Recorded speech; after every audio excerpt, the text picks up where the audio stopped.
All right, so this week, we're stepping into the really high stakes world of an electrical apprenticeship. We're going to break down week 4, and this is a critical one. It's a training gauntlet where all that theory meets live power, and literally every single step you take is a matter of life and death. Okay, let's get into it. It all starts with this one simple, but honestly pretty profound question. How do you master a live wire?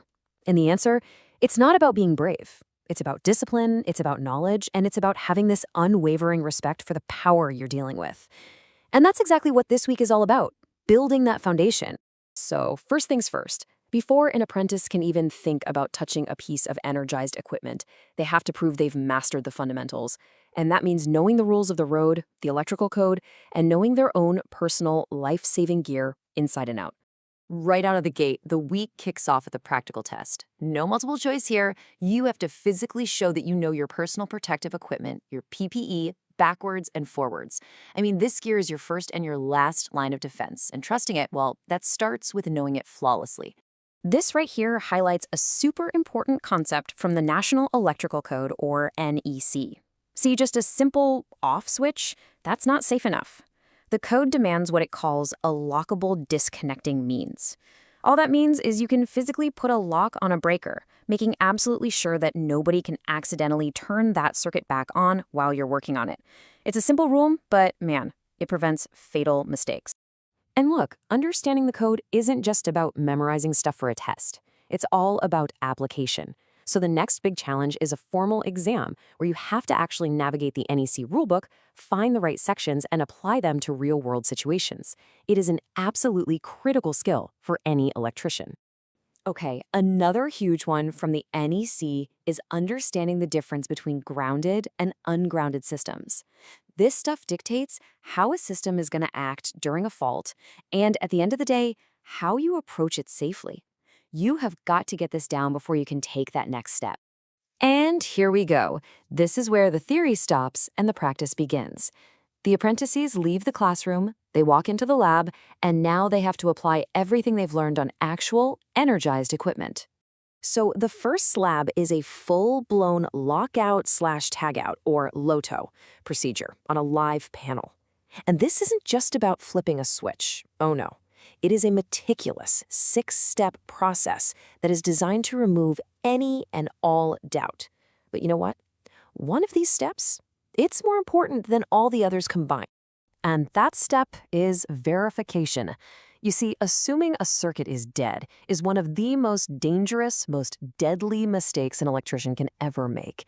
You must take your meter and prove, without a shadow of a doubt, that there is 0 voltage present. Verification isn't just another step in the process, it is the step. It's the one that keeps you alive. Okay, so once you've got the LOTO procedure down cold, the focus shifts to identifying the system itself. Now it's about being able to recognize exactly what kind of electrical system you're even looking at, which, you'll remember, goes right back to that key NEC concept of grounded versus ungrounded. So for the second lab, apprentices are faced with 2 completely different setups. One is grounded, the other is ungrounded. And their job isn't just to look at them. They have to physically identify, trace, and label every single key component. It's about taking those diagrams from the codebook and translating them into a real 3-dimensional understanding. And the why behind this is so important.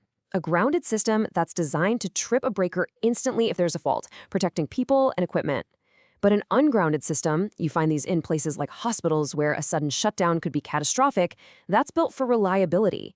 It can actually handle a fault without shutting down, but that also makes it kind of a silent threat if you're not carefully monitoring it. You absolutely have to know which one you're dealing with. All right, all the bookwork, all the labs, every single procedure, it's all been leading up to this, the final exam where everything, and I mean everything, is put to the test. And no, this is not a written exam. The final assessment is a full-on, comprehensive, hands-on demonstration. You've got an instructor watching your every move as you apply all the skills you've been working on all week, from your safety protocols right down to your code application. The exam really zeroes in on 3 key areas. Your overall safety is being watched constantly. You've got to perform a perfect lockout/tagout from start to finish.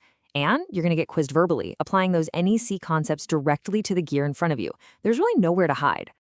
You know, passing this week, it's about more than just getting a grade. It's a rite of passage. By completing this gauntlet, you're not just proving you know the material, you are proving that you can be trusted. You've earned the right to work safely, not just for yourself, but for everyone on the job site with you. Which leaves us with just one final thought. The formal training for this week might be done, but in a field where technology and codes are just constantly changing, is the learning ever really over? The best in the business, they already know the answer. It's always no. Safety isn't a destination you arrive at, it's a practice you live every single day.